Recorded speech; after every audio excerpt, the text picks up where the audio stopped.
More to the game. Got another podcast for you guys. I got Taylor Jones here with me today, a member of the T71 Doodle Lounge women's basketball team, which is like a rival of our women's basketball team. She's from Detroit, Michigan.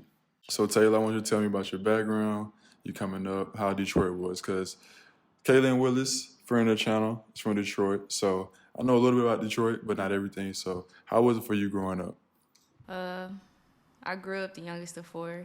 Both my brothers played basketball, and it was something that I pretty much decided that I wanted to partake in as well. Uh, I told you, like, in our first conversations that I used to play shirts and skins with the boys from the neighborhood. So it was, like, basically, like, something that I knew that I wanted to do, like, a long, long time ago. And it's something that I carried with me until this day. Yeah, and for those that don't know, she was on the skins team. So yeah, I was. don't do that, young ladies out there. She was like 5 years old. She didn't know any better. So No, don't do I that. did it. I did it. Yeah. So Detroit is known for a lot of things. What do you think Detroit is most known for? It's originality. I feel like we originate a lot of things. You know, you have things such as the Buffs, the saying Detroit versus everybody. There was no other city or state saying it was them versus everybody. It's always been Detroit versus everybody. And I feel like we just have our own like lingo, style, and that's one thing that I absolutely love about us because we're different. Yeah, yeah. Kaylin, like I told you, she's very confident, and Definitely. that's just a Detroit thing. Like, Yeah. but do you think that Detroit also, copies a little bit of the style from, the West Coast? No. No? No. Just a little bit? No hesitation. No, I think that other states and cities copy us. Like, I think like we set the tone for how it should be, and then we get the people that follow along. Okay. They catch up. Yeah. You swear? Yeah. Okay, so I need your top 3 hoopers from Detroit and your top 3 artists. All right. I'm going to switch it up. I'm going to go with Jalen Rose. Oh, there you go. No. Because I was thinking about the Fab Five. Yeah. And Jalen Rose was different. So I'm going to go with Jalen Rose. Okay. I'm going to go with Rakia Jackson from Tennessee. She's pretty good. I'll throw another male in there. I'll do somebody from this day and age. Keith Applin. Yeah, so no K Felder. Nah, K Felder was nice though too. Yeah, K was a bucket. K was a bucket. But I was thinking about Jalen Rose, so he took his spot basically. Yeah, I mean, Jalen Rose taking your spot. I mean, but K is nice too. So I mean, we could throw him in. We could throw him on the list too. But you said 3, so I'm give or take. Okay, now the artists, because this is where I say the copy and swag, like the Detroit. They got their style, but it seems like it's a version of West Coast style. Knew you would say that. But your top 3 Detroit artists. Babyface Ray, automatically number 1. Gonna go with Sada. You can't leave Sada out. Sada's nice. And then I'm gonna throw in 2 female rappers. We're gonna go with Cash Dow. Gotta show my females some love. And then new up and coming artist, my best friend Kayla Wan. Her Instagram is Kayla Wan Backup. So, okay, it'll be on the screen. Okay, fair enough. Shout out to her. All of that. Do you have any did you ever want to be an artist or a musician? No, that wasn't my calling. I knew basketball was always my calling, so I stuck to what I knew. Yeah, okay. Now, Cash Doll, I feel like she's probably the only, Detroit. Go ahead, say it. What you think I'm about to say? I don't know. What is it? I was thinking you was gonna say something about her being a city girl. Something. We didn't even go on that far. Okay. Fair enough. I was gonna say, do you feel like she has a big influence right now over Detroit's, young women? Actually, I do, because she's setting an example, showing them that it's possible to make it out. It's not a lot of people that make it out the city of Detroit. You got talent there, but the mindset is, all right, I'm talented, but we kind of let those around us influence our actions and behaviors, and that can land us to us staying there in the city. Whereas Cash Doll, she understood what she wanted or the route she wanted to go on, and she pursued her dreams. And now you see her on the big screen playing on I don't know if you're familiar with BMF, but she's not limiting herself, and I love that because it's showing us young women from Detroit that like the sky is the limit. Okay, that's dope. That's Absolutely. dope. So you leave Detroit, come out of high school. What Yeah. offers did you have? I had UIC, Northern Illinois, Texas A&M, Corpus Christi. Did I say Southern Illinois, right? Oh, University of Detroit, Mercy, and then of course Oakland. And I honestly felt like I could have had more, but coming out of high school, there was like, or even throughout high school, it was no guideline on like college choices. Like where I'm from, there was nobody that I knew that had the opportunity to play at a Division I school on a full ride scholarship. So like I didn't really know the questions to ask. I started AAU late. Like How late? I started when I was in 8th grade, and all my teammates, they have been playing since they were like 3rd, 4th grade. I didn't even start till 16, so Really? it can be later. Oh wow, yeah. I actually remember trying out for a team when I was younger, but at the time, like my parents were going through a divorce, and it kind of like my mom didn't know anything about AAU. Like she knew I was good in basketball, but she didn't know like what it would take for me to like really take my game to the next level. Like I didn't have trainers and things growing up that like other people had. So like I was a late bloomer, but all the work that I put in on my own, and it eventually played off. So Yeah. So you decided to go to Oakland. yeah. And why Oakland?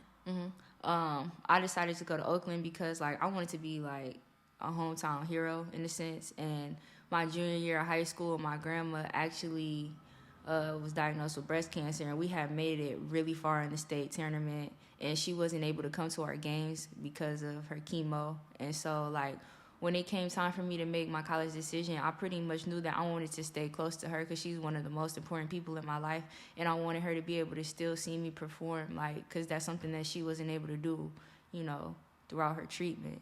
And my grandma, like, if you know me, like, my grandma, she's one of my biggest supporters in my life besides, like, my mom, of course. And it was important to her, so it was important to me. Yeah, and she beat it. Yeah. Yes. So shout out to her. Shout out to anyone that's going through that. Like, it's Absolutely. tough, man. So that's an amazing thing that she was able to accomplish beating that, because anyone can give up. Yeah. Not everyone can fight and keep going. Absolutely. Yeah. So you go to Oakland and you have a really good career. I looked it up, and you was all freshman team. Yeah. 2 6th player of the year, 6 woman, 6 man, I don't know. Yeah. Player of the years. And then your senior year, you led the team in score, 1,000-point score, 8th all time. Yeah. So, how was your Oakland experience? It was a journey. Freshman year, I finished second to a senior, but I was coming off of the bench. I didn't even start for 50% of the season. Like, and it was tough for me because growing up, I was always one of the best players. So, like, I don't want to say I didn't have to work for anything because that would be a lie. But I was never, like, challenged to the point where it was like, okay, you got to put your ego aside and you got to, like, like, kind of, like, groom into the player who we want you to be. Not who you think you are, but the person that the player that you're capable of being. And so freshman year, it was kind of like, it was different for me because, like, all my life I was, like, used to starting and stuff, and then, boom, reality sets in. Like, I knew I was good, but I knew I could be great. And it's like, all right, my coach had expectations for me. I had expectations for myself. And although I thought I was reaching those expectations, he thought, I could do more. And it was frustrating because him and I didn't always see eye to eye. At the time, I didn't necessarily like it, and like we kind of clashed heads. But ultimately, like, without that storm, I wouldn't be like the person or player who I am today. And even my sophomore and junior year, it was the same thing. I'm leading the team in scoring, but I'm still coming off the bench. So it kind of raised a lot of eyebrows and questions and concerns. Everybody was like, okay, well, you're doing X, Y, and Z. Why are you not starting? And it was frustrating because, listening to outside noise. I'm like, all right, I felt like I was kind of being like played a little bit because I'm like, all right, now why am I not starting? Like I'm putting in all this extra work and I'm not starting, but it's not about who starts, it's about who finished. And I was always, literally every year that I was in college, I received an award, and nobody on my team that I had played with in the 4 years that I was there could say the same thing. So like it was really a blessing in disguise. And like I said, like that was a hurdle that I had to overcome, and I'm thankful for it because most people in my situation would have folded. Other players would have transferred, and like that's one thing that I don't want to like sound arrogant or anything, but like that's one thing that I admire about myself is the fight in me because most people would have just thrown the towel, but me, I kept pushing because I'm like I know the player that I can be, and like I'm not gonna stop until like I reach that goal. So now we're to the point where you're deciding whether to go pro or not. When you first came out, were there like sacrifices or things that you were hesitant about before you actually made a decision to go pro? Not necessarily, because I feel like all throughout my life I've been making sacrifices when it came to the game of basketball. Playing AAU, you gotta miss out on high school parties, things of that nature. And then of course college comes sacrifice. You're not necessarily able to go home on holidays and things like that. So I didn't even hesitate like to think about becoming pro or not. Like that's something that I always wanted to do.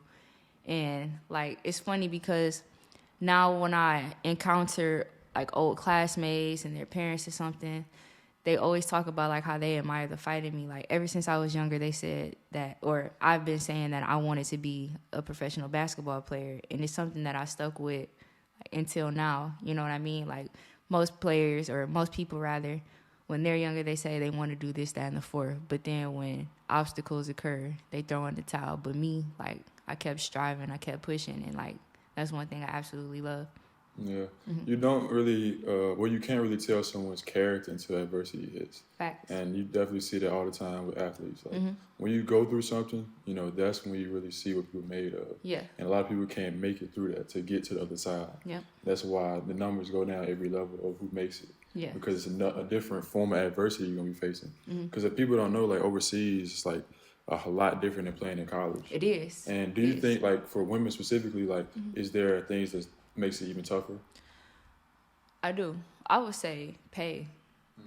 Because, like, even in the WNBA, like, women, we don't get paid much to do, like, what we do unless you have, like, a big-time name or you went to a big-time school. Like, in the game of basketball on the women's side, it's very political. And I feel like when it comes to the WNBA, it's all about who you know. It's all about looks. It's all about how many followers you have and stuff. And, like, all of that plays a role. And I think that's the part that can get, like, most challenging because, some people don't want to deal with that. And I can't say that I blame them. But, like, me, like, this is just something that I feel like that was instilled in me, like, at a young age. Like, everybody has a purpose in life. And my purpose is to do what I love, and that's playing basketball, whether I'm on the court or I'm on the sideline. Yeah, I swear, when I was in college, I swear that the coaches, some of the coaches, they were bringing in girls for looks. Yeah. Like, they wouldn't even playing. They was in there for a year, they look good, cut them, and then bring in the next one. Like, yeah.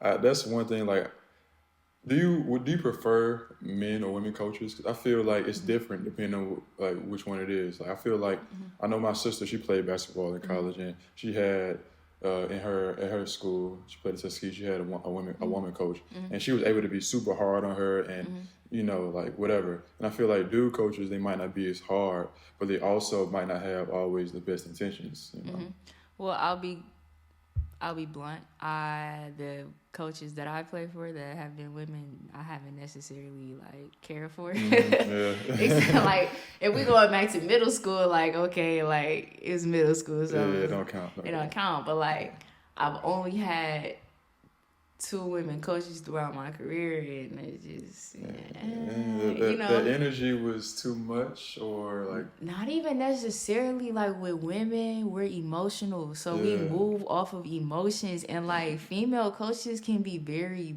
spiteful and petty. Like, with men, like, all right, he not gonna be, I mean, he might be petty, but like, a woman is more likely to be petty than a man. You see what I'm for saying? sure, So for it's sure. just, I prefer a man. Because, like, growing up, I told you, like, I was really surrounded by, like, boys. They're my brothers, their friends. Like, I was really a tomboy growing up, and I had majority, like, male friends. So, like, you know, that's kind of, It was natural yeah, transition. yeah, Having male definitely. friends and brothers to Yeah, having a male coach. definitely. Yeah. Yeah. So when you came out of Oakland, you went to Portugal, right? Yeah, correct. Okay. It was Portugal, Bosnia. All right, you gotta tell me the rest. Portugal, Bosnia. Okay, so this is not on the list, but I had signed to play in where was that? El Salvador. It's in South America. Yes. Yeah. Yes. Central. Yeah, Central South. Somewhere down there below us. Yeah. I signed to play there 2021. I took a year off because when I went to Bosnia, long story short, went through a depression, lost like 20 some pounds, ended up tearing my meniscus and part of my MCL. So had to sit out, and like I had let go of my agent at the time, and like I was like back to the drawing board. So I'm like, all right, what now? So I'm like trying to scramble to find an agent. Long story short, I sat out an entire year and finally came across an agent, and I liked him. He was a good guy, good intentions. And like I knew that I needed to get my foot back in the door because I didn't have like the best first year overseas. So what I decided to do is my family is from the Virgin Islands. Shout out to the Virgin Islands. Yeah, shout out to them. I played for the national team. My first year with them was in 2017 when I was entering into my junior year in college. I played for the national team, and this was summer 2021. Yep. And we had 2 tournaments.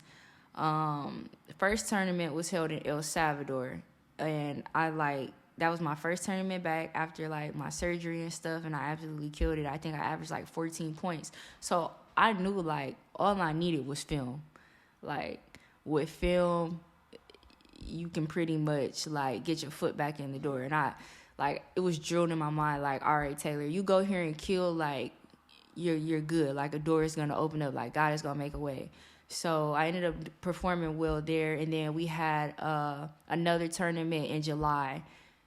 That tournament, we played against like Team USA. Dawn Staley was the coach, so it was tougher competition, but once again, it still gave me the film that I needed. So after that tournament, I ended up getting looked at by a coach that was the head coach for El Salvador, and I played absolutely fantastic against them rather, and he ended up finding my email address, and yeah, like you just found your email. Yeah, it was so random. To this day, I don't know how he found my email. He's a creep. So he found my email. He's like, yeah, like I coached against you. I've been coaching against you since 2017, since you were in college, and like I want you to come to El Salvador to play for me. So I'm like, look at God, like this is the opportunity I've been waiting for. Like everything is starting to go in the right direction. Mind you, I really didn't sign for too much money, but I just knew like, all right, Taylor, you go here for a couple months, you kill, like God can open the opportunity for you to go somewhere bigger. So I get there, they tell me like I'm gonna be staying in a place with like air conditioning. And mind you, I had been to El Salvador earlier in the year, and like where we were, it was relatively nice, like, yeah, you overseas, so you can't expect too much, but it like I was still expecting like what I saw the first time around.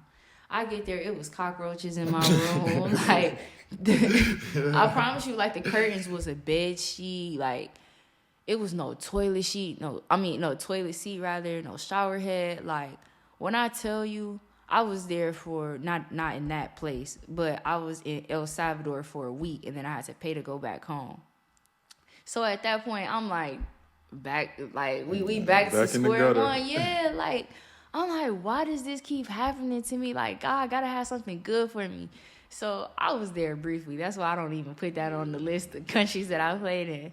So after I leave there, I actually get hit up by my teammate from the Virgin Islands. She was playing in Ukraine, and she's like, yo, oh, I'm sorry. I got an opportunity to play in Puerto Rico before I went to Ukraine. Went out there, and apparently I was supposed to be just a 2-week player because they were looking for a big, and I wasn't a big. And it's kind of funny how God works, because I played so well that they ended up keeping me the entire season. I finished 3rd in the league in scoring. And mind you, like, I was playing against girls that played at, like, the Tennessees, the Notre Dames, the Texas, like, yeah, girls that had played in the WNBA. And, like, I knew the work that I put in. So, like, I was confident that I was ready. I just needed the opportunity. And when I got that opportunity to optimize on it, and then one thing led to another, and boom, I ended up in Ukraine. My teammate from the Virgin Islands, she was there at the time, and she's like, yo, like, you should really consider coming here. It's girls from the WNBA that are here right now, and I think that it'll be a great look for you. So instantly, you know, when you hear the country Ukraine, you're going to think about the war. But this is, like, before all the war and stuff started. So I ended up going there, and, of course, a war started. Like, you hear about a war. Like, my coach in high school, he was my history teacher, and he would always talk about Putin and how he wanted, like, total dictatorship in Russia, and was, like, crazy and stuff. But I'm like, at the time, I'm like, what relevance will this ever have in my life? And it spun the block real quick. Like, I remember messaging him, like, Coach, like, I remember us talking about this in American history, and everything really came full circle. And it's just crazy, because looking back, like, even though a war began, like, I'm blessed to have been there. You know what I mean? Because the war got national attention. Like, no matter where you were, you heard about the war in Ukraine. And after I left Ukraine, I remember Channel 7 News. It's a channel news station back in Detroit. I remember them contacting me, and they wanted to do a story about, like, me having to leave there abruptly because of the war. And it was just crazy, because I remember, like, people I hadn't talked to in years was just reaching out for me, telling me, you know, like, they were glad I'm safe and that they were praying for me, because honestly, like, it was tough. You like, was in a war zone, literally. Literally. Like, you were hearing, like, bombs and planes, or what? No, I wasn't hearing them, but, like, it was protests going on. They were saying that they were stopping aircrafts. And, like, I really didn't think that I was going to be able to make it out. Like, my anxiety was, like, on 1,000. And I remember just being scared. But I remember, like, praying nonstop, because I'm like, God, I know you're doing all of this for a reason. And I feel like the reason of me being there, rather, was for me to be able to share it with others. Like, it's really like a blessing in disguise. So after I left Ukraine, ended up going to Finland, had an exceptional season there, averaged a double-double. I wasn't there for long, because I got there in February. Our season ended in April. And then this year began in Iceland, had great numbers, and now I'm here in Luxembourg. So, since you've been in Luxembourg, there's been a controversy that happened. No, we had to touch on that. Oh my God. So, for the viewers, I played for Grindelwald, and our women's team played against Taylor's Dudelange team in the Cup semifinals. And you could just tell them what happened in the game and give your side to it, because I'm not going to put my feelings into anything. Fair enough. Okay, so let's just make it clear. Here in Luxembourg, the scorekeepers, no shade, are absolutely god-awful. They shave points, rebounds, assists, steals. Like, dog, it's not accurate, okay? I know for a fact they have shaved off at least 6 points since I've been here, and that's not including the cup game. So just 6 regular season points. So they give me my 6 points on averaging 23 a game. Right now it's like 22.9, but that's neither here nor there. So long story short, we played against Grindelwald in the cup, and I remember at halftime we were up by, like, I'm gonna just throw out a number, 17, because it was like roughly 17, 18 points. And I remember mentioning to my teammate, like, yo, they just changed the score. They had changed it not once but twice.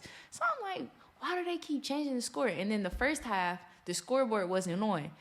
But when they turned the scoreboard on, I'm like, yo, like, I got more points than that. They had me at, like, 16, but I really had, like, 18 points.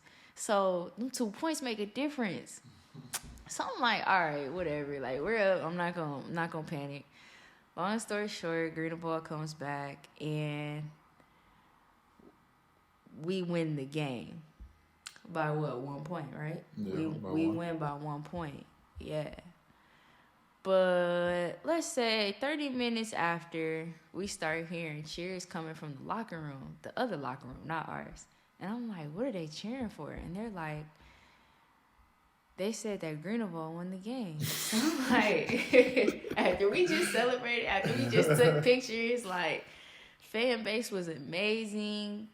And they say that the other team won the game. I'm like, how is that possible? The game was over, like, in the regulation. They're like, no, like, the score was wrong. And I'm like, well, you know, I'm not panicking because they shorted my points too. Like, so long story short, I really don't even like talking about it because it just upset me. They gave the win to them. After regulation, they changed the results of the game and said that they won, the other team won, because the score table messed up on the score.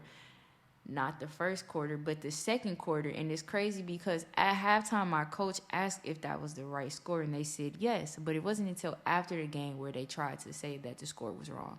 Like, be for real. Like, you can't do that. Never in the history of basketball had they changed the score. Like, that was my whole thing. Like, be for real. You got to stand on that. Like, no, we won the game. Like, and then, like, our team and their team went to court about it, and it's been a ongoing battle for the past, like, it's been like a month now, right? Yeah, give or take like a month. So they advanced them, and now we're out. Yeah. And they'll be in the championship game this weekend. Yeah, so how's your day going? Like, oh my gosh. For people that don't understand why that decision is, you know, bad. One, like, that's an L that they were, you know, given when they thought it was a win. Yeah. Two, messes with your money. You know, there's bonuses for you know, winning these games, and, you know. And three, if you were playing a game and the score was different, you're gonna play the game different. Exactly. So it's not fair for either team. But I'm on Greenville, so just gonna leave it like that. It's crazy. Technically, they did win, so I mean, that's what it is right now. Nah, not technically, because technically we won. Like, in the regulation, you cannot change the results of a game. Like, So technically, you were given the win, but it was an incorrect decision. This is the thing. The score table was wrong. Like, they are good for shaving points here. Like, this is the first country I've been in where they are just not accurate. Like, you know Instat, right? Yeah. Okay, we get Instat after every game. Instat is basically a system that breaks down every game that is played, and it keeps tracks of, like, your rebounds, assists, all Like that. synergy. Yeah, and it's accurate. And then I'll go on the box score and I'll look at my performance, and they'll literally short me like 6 rebounds. Yeah. But Instat, of course, didn't. I didn't get the game from Greenville at that game, and I think it's because it was a cup game. So, like, it doesn't cup count. games sometimes don't be on Yeah, there. it doesn't count against our record, which was frustrating because Instat is always accurate. So, yeah. But, you know, that's in the past. You know, you got to keep moving on. You got to keep going. Teach his own. But it is money out of your pocket, which is very Yeah, unfortunate. that's what I'm You know, saying. but it'll come back Yeah. at some point. Yeah. You know. So this is one question I definitely wanted to ask. Mm-hmm. Last episode, I had on 2 of the women's from that game. Okay. They're Americans, Deja and Sam. Yeah. And they're both lesbians. And I asked them their perspective, you know, being a hooper and a lesbian at the same time. Yeah. So I want to ask you your perspective on not being a lesbian and a hooper, because a lot of times people assume that girls that are good at basketball may be lesbians. And I mean, funny enough, here at Greenville, like, I won't feel like every pro we've had has been a lesbian except for 1 in the 2 years I've been here. It's like 6 different people, whatever. So what is your perspective, you know, with that stigma? It's actually funny that you brought it up because it's really frustrating to me because I feel like you said, it's like a stigma and a stereotype of female hoopers that just because you play basketball, you have to be gay. And, like, ever since I was younger, like, I knew who I was. Like there was no question about it. Like even though that I was a tomboy growing up, like Yeah, you I were was playing with your shirt off. yeah, I wasn't girly, but like as weird as this may sound, like guys, boys always liked me because like I was always like the homie. Like I didn't mind like playing basketball, playing flag football. Like I always kept like the girly side to me. Like I knew I was a female at the end of the day, and it's just like as I got older, I started coming into my feminine side, like getting my nails done, like my lashes and stuff done. And like I just hate that they put that on us because like I'm the complete opposite. Like you're never gonna see me without all of those things that like I am very, very much so girly, and I take pride in how I look both on and off the court. Like literally majority of the European countries that I've been in, the first thing that they mention is my eyelashes. They're like, well, how do you play? Like, how do you play with long eyelashes? And it's just like, I mean, just because, like, you know. It doesn't affect you at all? No, it doesn't. Not at all. And like, not one bit. I just feel like, you know, it's a stigma that I feel like needs to stop. Because, you know, you see WNBA players and majority of them are lesbians, are gay, and which is completely fine. Like I have lesbian and gay, you know, friends, love them to death. But there are other females, such as like, you know, Skylar Diggins, that, you know, yeah, she maintains that feminine side, and like I want to be one of those people, like, you know, that younger girls can look up to, because there's younger girls back home that literally, like, their parents tell me all the time, like, we love that you're able to show, like, our girls that it's okay to play basketball and still be a girly girl. Like, you'll still see me in heels. Like, you're still gonna see me in, like, my tight dresses. Like, you know, I that's one thing I feel like is essential. So, yeah. Before we wrap this up, we got to talk about, you know, life after basketball. You yourself, you got your brand. Yes. You can go ahead and shout that out right now. Tailor Made Athlete. Go ahead. Go ahead. Yep. Go ahead. Follow me on the gram. And you also told me that you have vending machines that you do as well. So tell me about both of those, and why did you get into it, and how is it going for you right now? Okay, so basically, Tailor Made Athlete, I began that when I graduated from college, and it really kind of like rooted from my basketball camps. 2019, I held my first basketball camp inside of Detroit, and it's something that I have been wanting to do. There was nobody, no female at least, that I know of that was holding camps, and I just wanted to get back to my community. I wanted to be an example for not only the youth, but especially for like younger girls, because growing up I didn't have that. Like, we had the Detroit Shock, but they ended up going into bankruptcy, and like, yeah, they moved out of Detroit. So I wanted to like get back to my community and still, like I mentioned earlier, be like that hometown hero and stay, you know, known to my community. And it actually paid off, because just last summer I ended up receiving the Spirit of Detroit Award. Yeah. Okay. Yeah. Look at that. Look at that. And so Tailor Made Athlete, it really is just like, you know, kids trying to pursue their dreams and like, you know, things of that nature. Yes, motivation captivated within, you know, your brand. Yeah, definitely. Definitely showing them that sky is the limit. Like, even though you're going to face obstacles and like bumps along the road, like you got to keep pushing. And that's literally like my story, and my story is still being written. Yeah, because you're tailor-made for it, right? Tailor-made, yeah. Exactly. And then you got the vending machine. Yeah. I know a lot of people talk about vending machines and want to get into it, not necessarily know how to get into it. Yeah. How did you get into it, and you know, how is it for you? Well, I actually just moved locations, but I only have one thus far. I wanted like another source of income while I was overseas, because, you know, overseas, depending on your contract, majority of contracts, you only get paid once a month. And so I'm like, all right, well, let me think of a way that I can make another stream of income besides like my T-shirts and stuff, you know, easy money that I could really make in my sleep, that I won't have to like stress about too much.